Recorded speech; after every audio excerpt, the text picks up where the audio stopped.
Hello and welcome to the Apple Insider Podcast. This is Stephen Robles and I'm joined again by William Gallagher. Thanks for joining me, William. Oh, thanks for having me back. Good to be here. And obviously all the big stuff in the news has to do with the virus, and we'll touch on that later in the show. But wanted to talk about some iPad stuff since iOS 13.4 and iPadOS 13.4 was released this past week on Tuesday.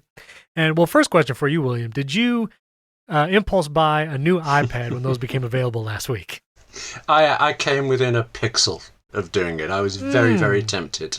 And I actually put it off because I fancy the MacBook Air as well. And that moment of indecision may have saved me a lot of money, as I haven't bought either of them.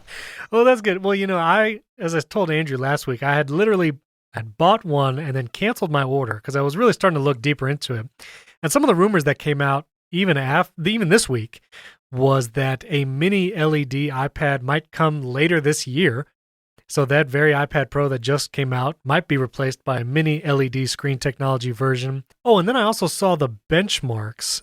Someone did a benchmarks test with the A12Z processor in the 2020, the new model, and the A12X in the model I have, 2018. And there actually wasn't that much of a performance improvement. It really seems like the LiDAR and cameras are the only kind of thing that's setting it apart a lot from the previous model. So I feel confident in my decision to stay with the 2018, especially with the mouse and trackpad support that have now come to the 2018 models with iPadOS 13.4. So I was curious, William, have you messed around with any trackpad or mouse technology now in the 13.4 update?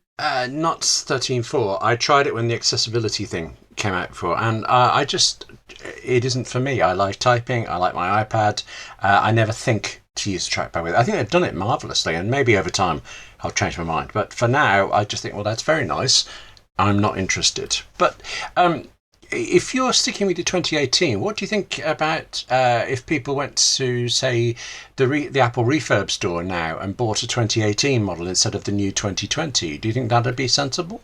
Honestly, I mean, it seems like the graphic improvements are still the greater improvement on the 2020 model. So, if you're really doing gaming, or, like Andrew, he actually does some video editing in the field on it. Yes. If you're doing that kind of use case, maybe go with the 2020. But I do think the refurb models and some of the sales now on the older version, it's a great deal, especially if you're not doing video stuff. I'm still happy with my model. It seems like there was a tear down, and the battery in the new model might be actually a little smaller than the 2018 model. So I'm plenty happy with my 2018. Just occurs to me that if you spend all that money now on a 2020 iPad, you've got a couple of months to save up for the keyboard.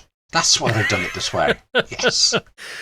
Must be it. Yeah, that $300 or $350, depending on what size you get. That is it's a pricey keyboard. I might try it, but I'm actually less inclined now. So I have paired an Apple Magic Mouse with my iPad, and I've been playing around with the new cursor features in iPadOS 13.4, and it's fine.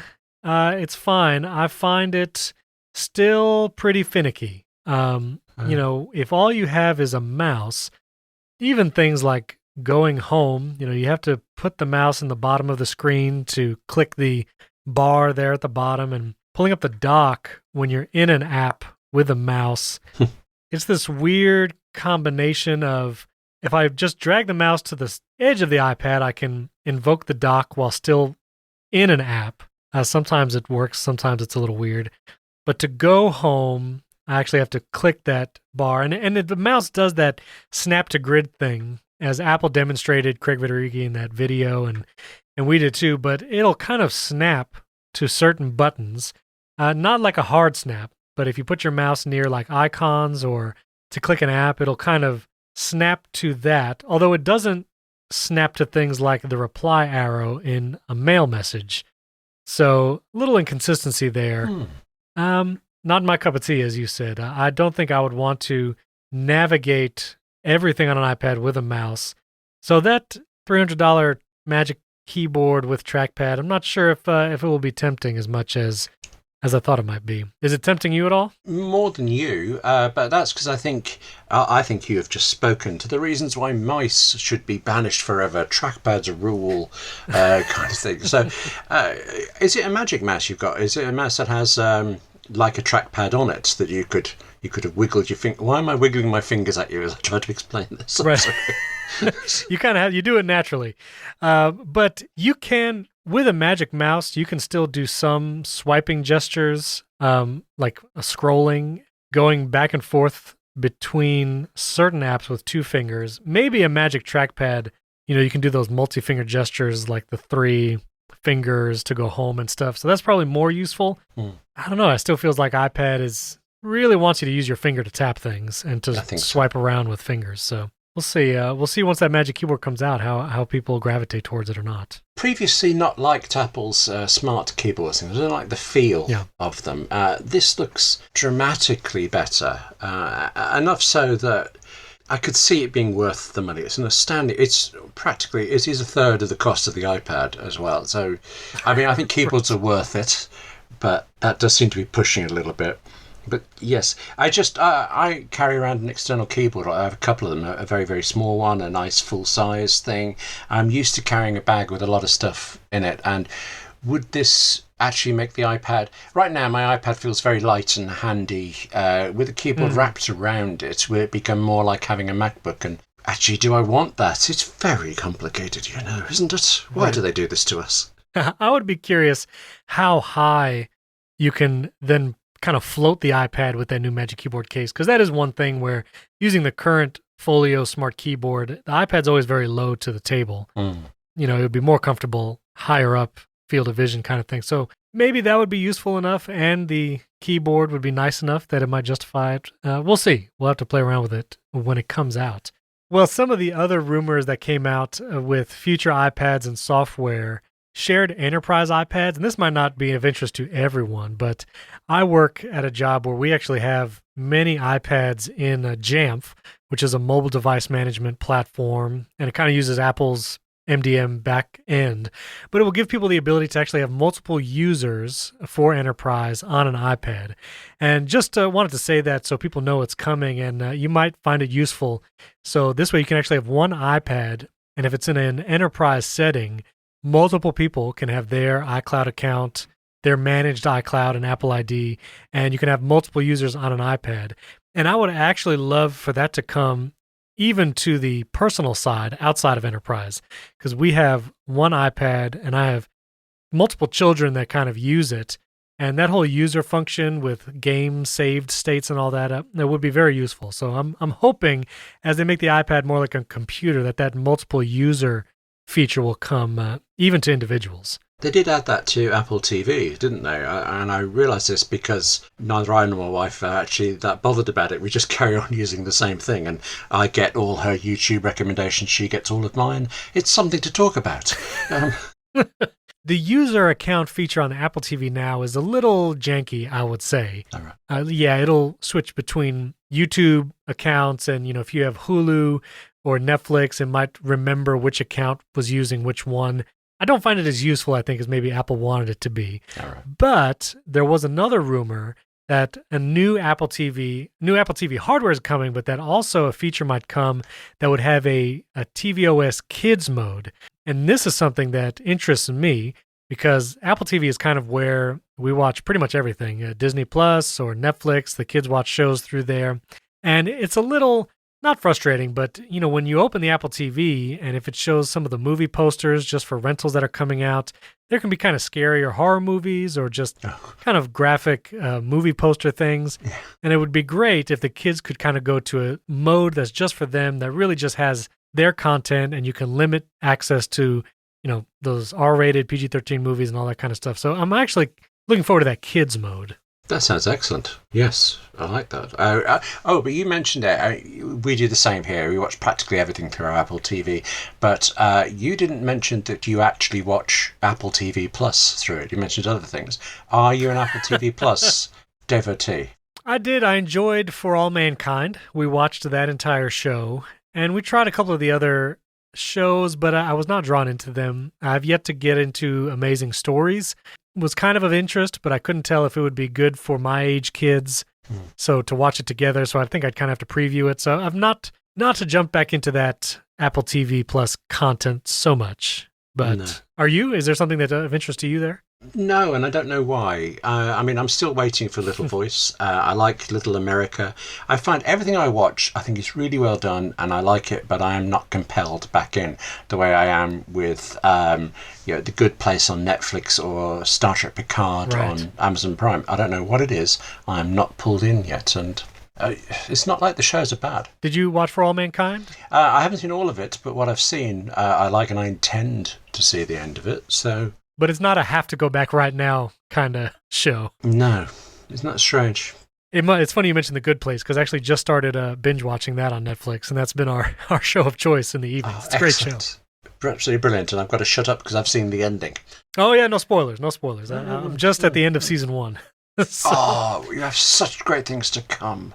Yes. I know, excellent. I'm looking forward to it. So anyway, that was Apple TV and iPad, but I do want to touch on one more standout feature that was coming with iOS 13.4, and that's the iCloud folder sharing feature. This was touted at last WWDC and how it was coming, Yes. and we just now have gotten it, probably 9-10 months later. Yes. You had a great article showing how to use it, and it is also pretty finicky. And so maybe you could talk about your experience trying to write that article and figure out how it all worked. I rewrote it completely because I thought I've got something wrong here.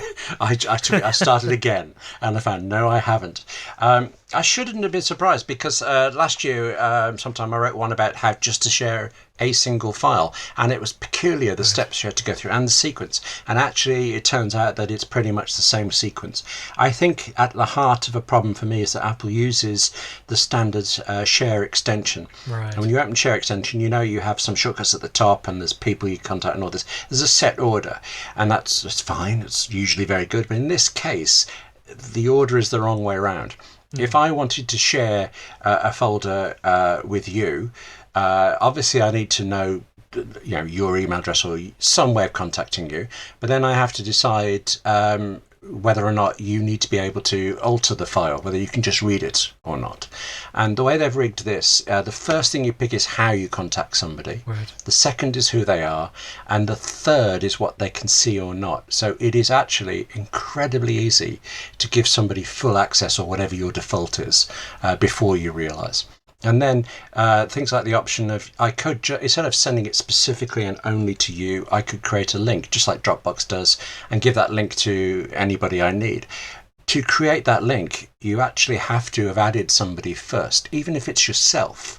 And then you back out and you go back in again, and the screen changes to have a link option that you can then copy out to people. And it pulls your hair out a little of it. I've been waiting for this feature. It works. It is remarkably great once you've got it started, but up to there, it's almost like that they set out to make it as unusable as possible. It's very un-Apple-like, which is a shame for something that's been so long in the making. And this is something, they changed the whole share sheet with iOS 13, I believe, and I do not think it was for the better, especially for someone like me. I actually use a lot of Siri shortcuts. My Shortcuts app has many shortcuts, and I find them all very useful. I have a shortcut for when I want to add a link to the show notes that we share when we're doing this podcast. I have a shortcut downloading a YouTube video. I have shortcuts for saving Instagram photos. So shortcuts is so powerful, but my share sheet is so full of stuff, and most of it does not apply most of the time. And it's most noticeable, like if I'm in the Files app on my iPhone, and I go to share a folder, I want to share this iCloud folder with someone else, I get all those options, including a shortcut that I have for searching this link on Twitter or making a PDF. And I understand that you can change your shortcut settings for what it can receive, but for anyone that's not totally familiar with every option in this sheet, it is very convoluted. And I agree with you that this page, when you actually go to share a folder, the options here should have not been the standard share sheet. It should have been something proprietary to actually just sharing an iCloud folder, because it's really all you're going to do with it. You're going to send someone a link to access the files in there, or you're going to want to collaborate with someone. And, having all the options that are in the share sheet, I think is too much, and it makes it convoluted. Oh, also, I've actually forgotten this till you said that. I said that there's this, how do you choose to send somebody a link? So there's messages, there's email, all that stuff. It also offers the option for you to send somebody a link to your folder via the Kindle app. Now, I don't know what in the world the Kindle app is going to do with this information, but it's right there. Kindle, OmniFocus, Slack was in there, but it didn't seem to do anything when I tried it. It's just, yes, it's bewildering. But at least we have it now, and it does mean I can't yet get rid of Dropbox, but I'm closer to it than before, and I like the idea of just one place Right. To store everything. So, And that's exactly where I'm at. I've long hoped that I can do away with Dropbox after this folder sharing come out. It's closer, like you said, not just yet. I'll have to stick with Dropbox for a little while longer, but maybe iPadOS and iOS 14 and on, this will become a more robust feature. It was interesting. Andrew last week, he actually sent me a link to an iCloud folder. This was before iOS 13.4 came out, but apparently iCloud Drive online on the website, I was able to access a shared folder that way. And so you can do it through the web, do it through the Files app on your devices, but it's still just a little, everything is different. If you go to iCloud Drive on the web, it's called iCloud Drive, first of all, and then on your phone, it's called the Files app and then iCloud Drive. So it's just a general obfuscation of what you're looking at. And again, I mean, obviously Dropbox has been doing this a lot longer. Their interfaces are pretty much coherent and well planned and well designed. And so you kind of know what you're doing, whether you're in the Dropbox app or website. So hopefully Apple will begin to clean this up and we can kind of move away from Dropbox eventually. I know for me, I've been kind of riding this line of, do I put new files that I'm making and working on now in iCloud Drive and try to slowly transition away from Dropbox, or do I put them in both? And unfortunately, I have been indecisive, and so I kind of do some things sometimes. Sometimes I'll put them in both platforms. Sometimes I'll just put an iCloud Drive, and so one day I will have a mess of putting all these things together in one service. I don't know if you found that to be true too. Well, I'm forced to use iCloud Drive a lot because I have a Mac Mini with the very smallest possible SSD on it. So since I came from a much larger hard drive, everything's in iCloud, and I'm kind of I pay for my 2 terabytes, and I use it a lot because of that. Dropbox I tend to use just for transmitting things that I know I have to get to a PC user.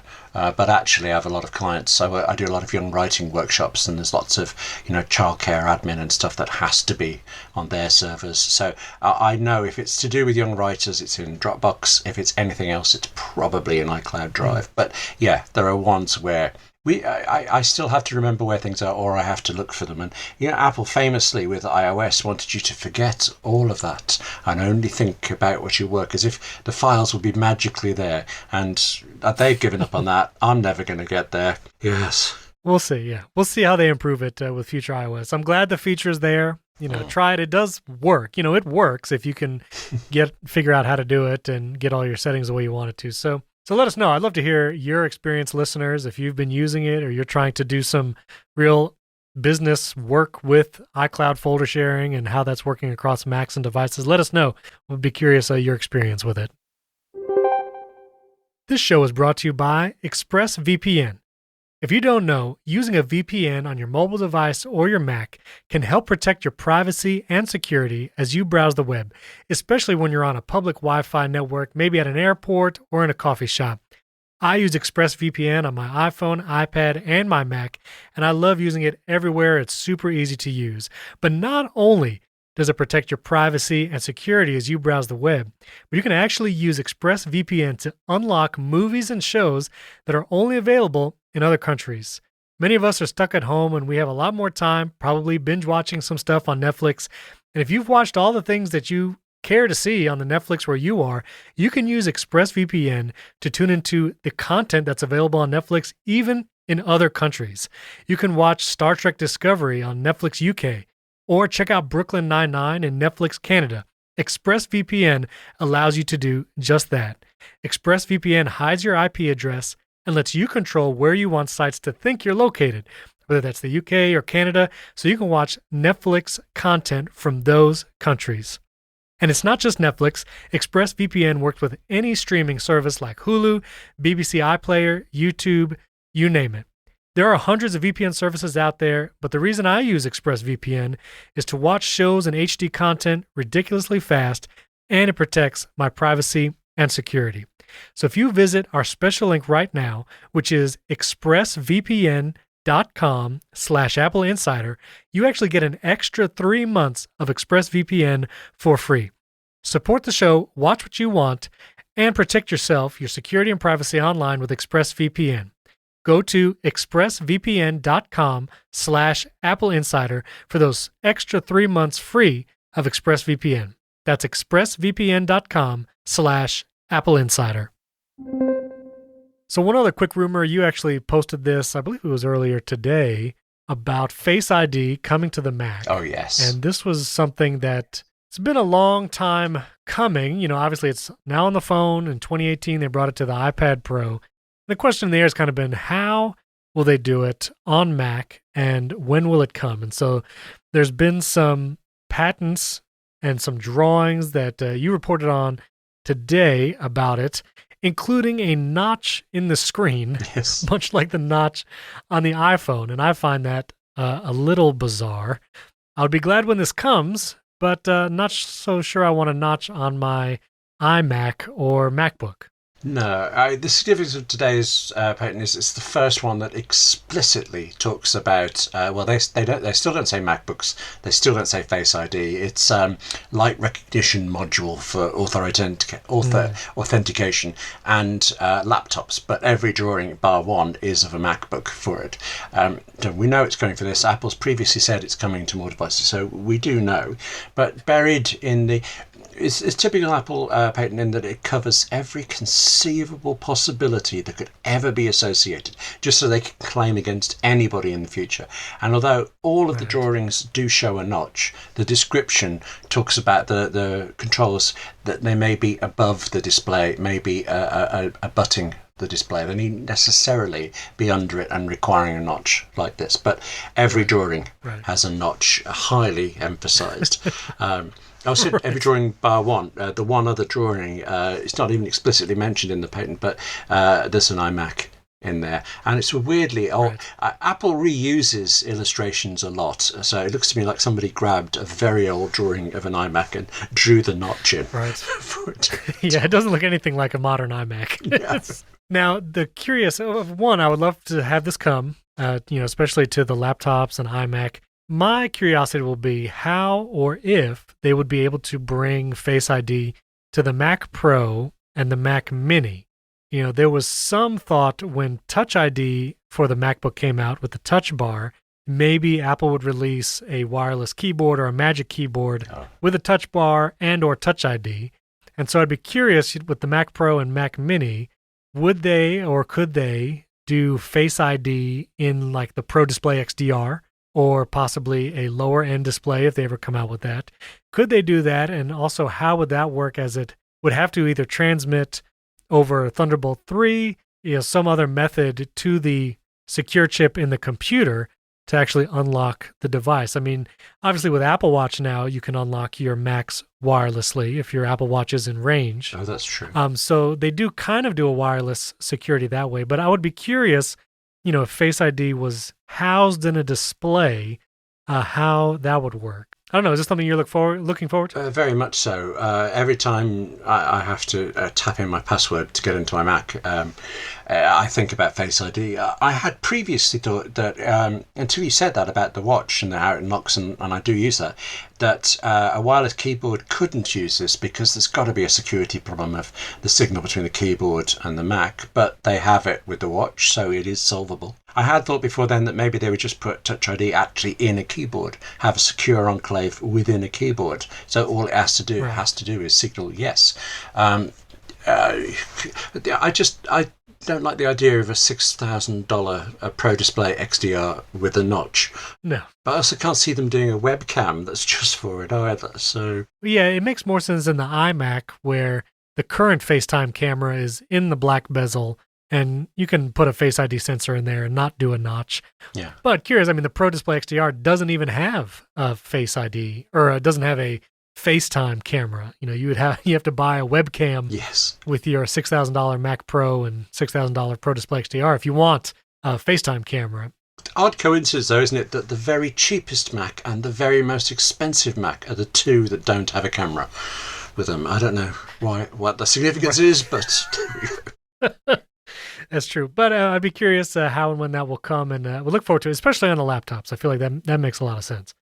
And one other rumor I wanted to touch on, the AirPower charging mat is getting some revitalized rumor, and supposedly they're prototyping a revamped AirPower charging mat.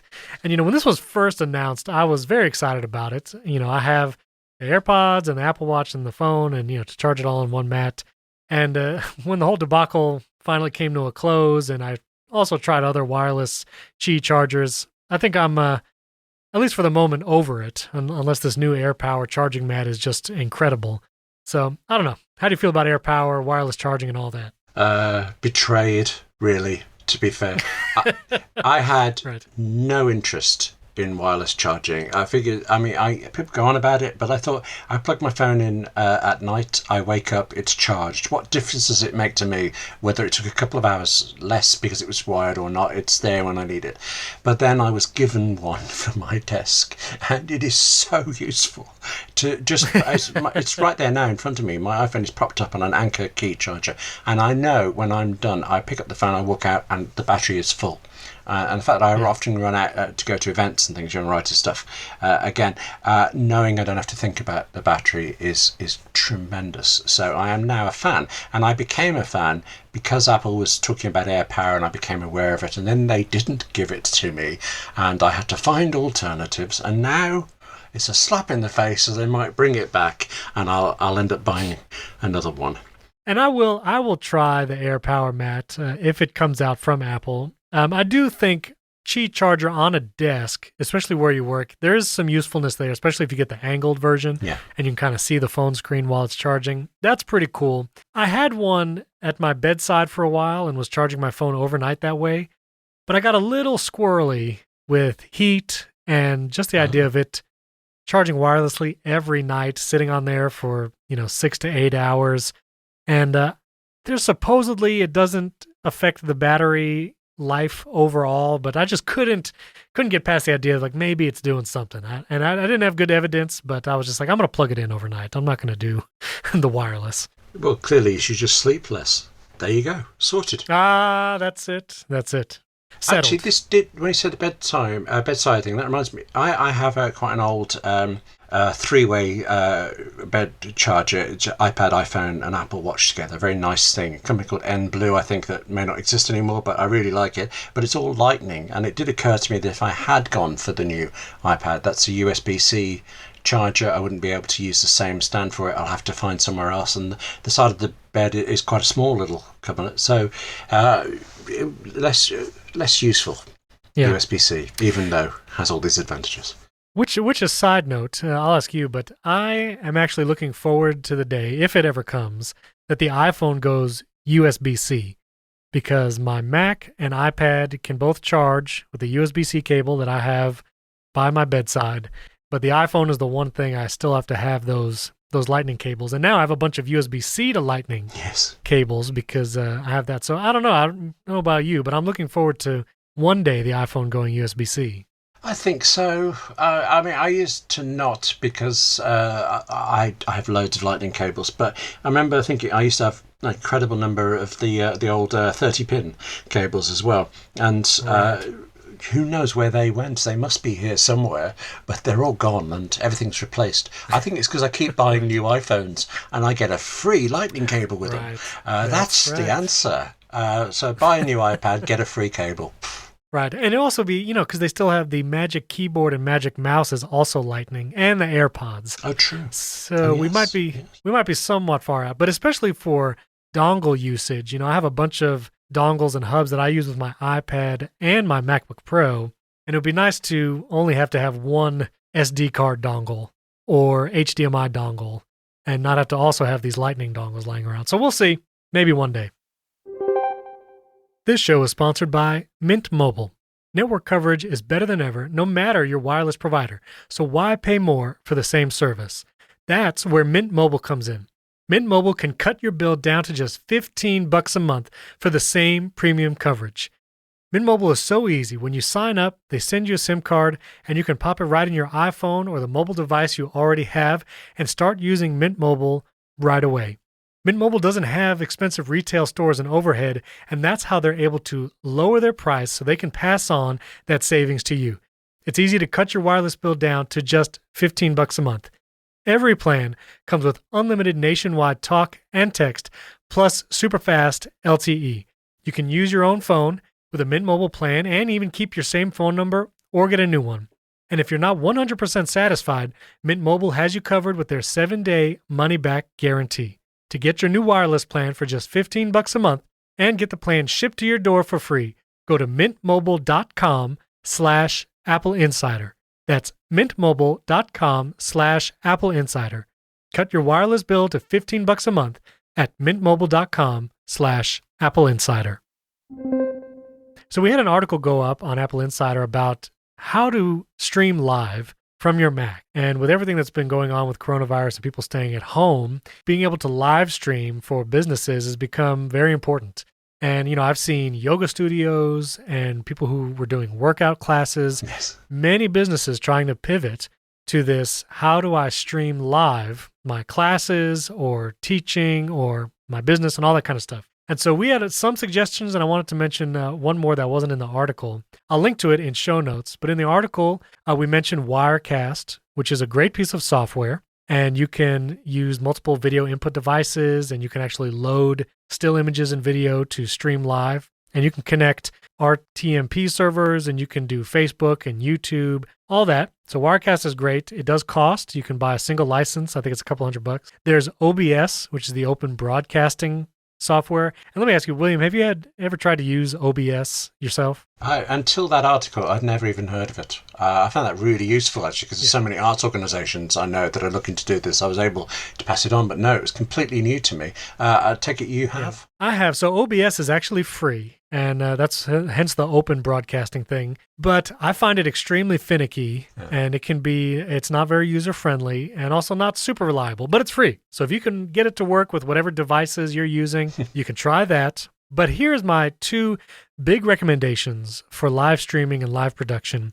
Number 1, Ecamm, which is a software company. They release things like Skype call recorder, which I'm actually using right now. Ecamm's Skype call recorder is you can record a Skype call and it splits it into several tracks. They recently came out with a piece of software called Ecamm Live, and it is a monthly subscription, but it's only $15 a month. And for $15 a month, you download Ecamm Live app to your Mac, and it is very powerful. You can stream to YouTube and Facebook and custom live streaming servers if you have them, and you can do it from your camera on the Mac, or you can use a video device like a Blackmagic capture device, and you can stream it to Facebook, YouTube, and all that.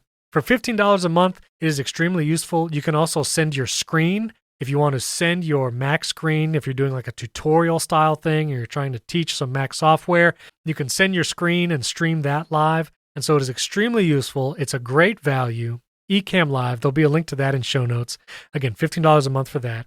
And I have one more service I wanted to recommend. I did not know this was possible until I found this service. It is called OneStream Live. And so the website is stream.live. I'll put a link to it in show notes. It is also a monthly subscription. I believe it's $30 or $40 a month. But this gives you the ability to upload a video file and schedule it to be a Facebook or YouTube live video.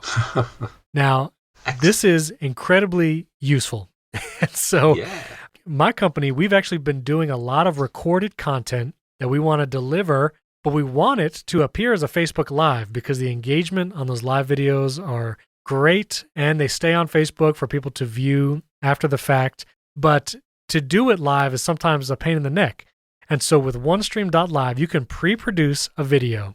You upload that video file to the OneStream Live service, and then you can schedule it, and it can go to as many as 5 or 8 destinations at once.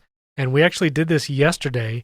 I had a video, and I scheduled it to go to 4 different Facebook pages and a YouTube channel. And at a specific time that I set, it went live on all those pages and YouTube at the same time. And it was just like you were watching a live broadcast. It showed up as a Facebook Live and a YouTube Live, and honestly, it is incredibly useful. It's a little finicky with Facebook. You kind of have to log in pretty much every time you schedule a new video, but that is a minor inconvenience because it does work, and it actually works really reliable. I've been using it for the past week, and it's a great service. So that's just some tips for those of you out there that are trying to get into live stuff now with the whole stay-at-home thing.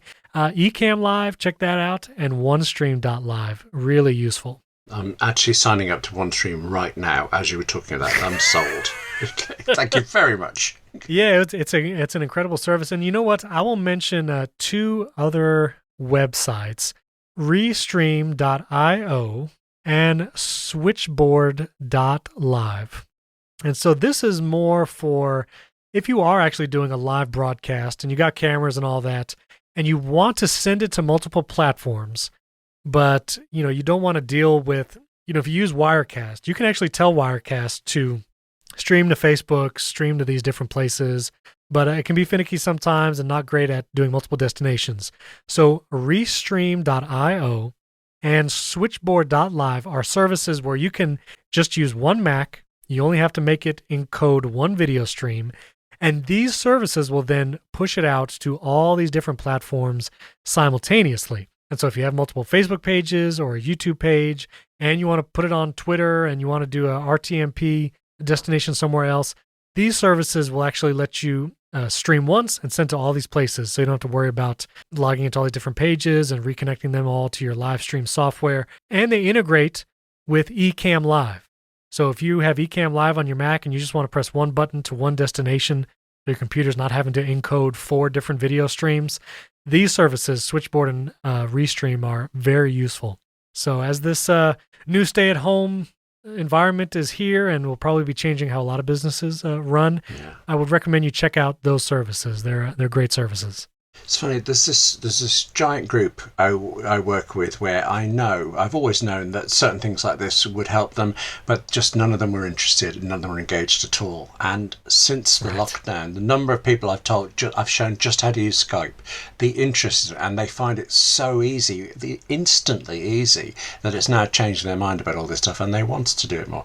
This is going to revolutionize things. This is going to be a good thing for technology. Absolutely. And I tell you, Zoom, man, yes, Zoom is getting it's getting a workout with all the stay at home. I know pretty much every business now is utilizing Zoom. I know my job, they signed up for the enterprise account, and we're having staff meetings with 40 to 50 people in a Zoom meeting. Wow. And to Zoom's credit, they're pretty solid.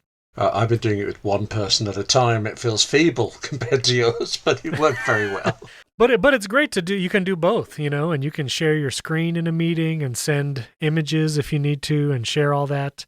And the administrative features in Zoom are great. So anyway, none of these people are sponsors. None of them are paying us to talk about them. But, for those of you who own a business, run a business, and you really need to get into this, I hope that some of those resources will help you out. Yeah, just to say, I came out to have a nice chat with you, and you've ended up costing me money as I pay OneStream, whatever it is, for them. Thanks. I didn't even hear about it till a couple of days ago, trust me, and it's changed how we do a lot of things. So yeah, hope you enjoy. Let's wrap up with some of the, you can't get away from the news without talking about the coronavirus. And so I was curious, William, how you guys were doing over there in the UK. I saw you guys shut down the whole country, I believe. Yes, it's scary. We are allowed out once a day for necessities, and actually most days this week since the lockdown I have not gone out, but I did yesterday, and it's unpleasant, actually. It's so quiet and scary. I was in a supermarket because I had to be, and everybody was doing the 2-meter dance to stay around from each other. It is like being in a film. It's very unreal, and I don't think our government is being one of the most... Well, I have a friend who actually taught students in Wuhan. She teaches Chinese students. She was in Wuhan when all of this started. She was flying out, quarantined and all this. And she was telling me this week that some of her UK Chinese students have decided to go back to China because it's safer there than what's going on in Britain. And it's just, wow. I don't know what it's like. What's it like where you are? So we, America is interesting. We have, I think, 5 to 10 states that are stay at home, kind of mandated. It's one of these unclear things, how hard of a recommendation it is versus, enforceable by law kind of thing. But New York, New Jersey, a bunch of other states, Illinois, the whole states are on lockdown. Me in Florida, we are now just crossing into certain counties are doing stay at home. Hillsborough County, which is where Tampa, Florida is, starting tomorrow evening will be stay at home, starting at 10 p.m. And I imagine we'll go to more counties and probably statewide pretty soon. Grocery stores are weird. It's, they started a 2 meat policy at some grocery stores where you can only buy 2 packages of meat at a time. And some of them, actually one grocery store here in Florida is installing plexiglass barriers between cash registers. Uh-huh. So those who go check out, there's like a barrier to prevent some, spread there. And toilet paper is still out of stock in many places. Some people still struggle to find some. So it is definitely like a movie, like you're saying. And, it was interesting. One of the articles that did go up this week was that Apple plans to reopen some store locations in the first half of April, which is just a couple weeks away. And curious how they believe they'll be able to do that, as America is still kind of on the uphill climb of closing down and getting a handle on this stuff. Don't know, what's behind that or if that's even possible. I don't see it happening. I don't know why they would say it unless they knew, but still, I think it's going to just skip further and further back. Good on Apple. I don't know if they're doing. I presume they're still doing this. When they closed down the UK stores, they announced they were paying staff anyway, and that's a great thing. Not all companies are doing that, unfortunately. So right, and it was interesting. If you had an Apple repair in a store, like you had given your phone or Mac and left it in an Apple store, you cannot pick up that repair until the stores reopen. And so that's one of the unfortunate things if you fell into that category. If you did, I'd be curious, your experience, listener, if you have a device kind of imprisoned in an Apple store, if they've communicated anything or offered a mail-in something. So I could understand maybe trying to open for select hours with that. Oh, good point. Yes. Yeah, I'd be curious how it goes. President Donald Trump here in America, he has stated he would like to see some business return to normal by April 12th, which is Easter here in America, but I still do not see that happening, especially as, we are not on a countrywide lockdown yet, but headed that way. Unclear, unsure what it all means. Have you got something good to say to end after that? Is there something positive? Anything, I'll take anything. It is interesting to see how people are connecting and doing things from home. Not to promote myself, but my kids, we did a little home concert last week. Oh. We did a live stream on Facebook, and my 10 and 7-year-old played some band instruments, and we did a little at-home concert, and that was received well, and it was fun. It was kind of excellent. Yeah, something that you could actually plan for, which takes some part of a day, and then actually perform it, and so that's enjoyable. Seeing companies innovate and how we can do things remotely, it's been interesting, but yeah, we'll see how it goes. How were the grocery stores? As you said you went out the other day. Were you able to get things you needed and all that? Pretty much. There was one thing I had to search for a couple of places, but and there's a limitation. I saw you had a meat one. We have a limitation on bread, so there are limits like that. But less of a problem than I feared, actually. So.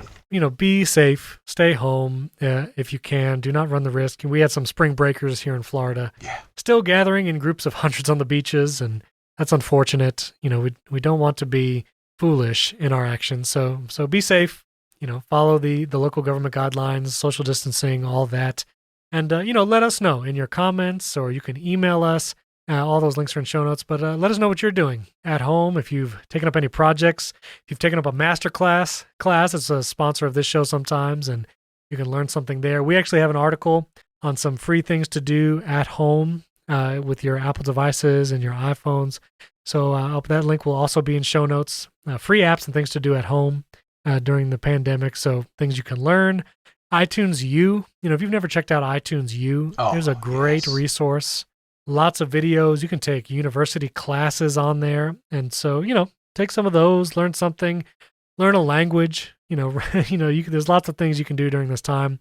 If you ever wanted to become a developer, now may be a great time to start diving into some of those Swift playgrounds and tutorials, but make use of the time. It's easy to just kind of fall back and binge watch something, but there's lots of things you can do to also learn and better yourself too. It picked up there, I thought. As soon as you said iTunes U, I thought, oh yes, I've been in there in ages. It's amazing what's there. I'll go do some of that. And then I'll live stream myself doing it, and I'll learn an instrument. I am learning French on Duolingo, so okay. Oh, very nice, very nice. Learn a language, yes. Because we will come out of this, and then you'll have a new skill that you can present to the world. Exactly. Go for it. And, if you're thinking about starting a podcast, I'll mention 2 services for that. Zencaster, that's Zencaster, no E at the end. But their service, it's actually the link is in the article on AppleInsider about things to do at home. You can podcast remotely with friends and co-hosts, and it's a great service to kind of record both sides. You can do that, open up Skype. There's always Anchor.fm is an easy way to get into podcasting. So maybe try that, take that up. And again, we'd love to hear what you guys are doing at home. So you can find all the links. There's a ton of resources and show notes, especially with the live production stuff and all that we have going on there. But check that out. Let us know what you're doing and how you're doing at home. You can tweet at William and I. The links to that are in show notes, or email us. And as always, we appreciate if you could give a 5-star rating and comment in Apple Podcasts if you enjoy the show, enjoy some of the resources that we bring to it. Thanks for tuning in from wherever you are around the world, and we'll see you next week.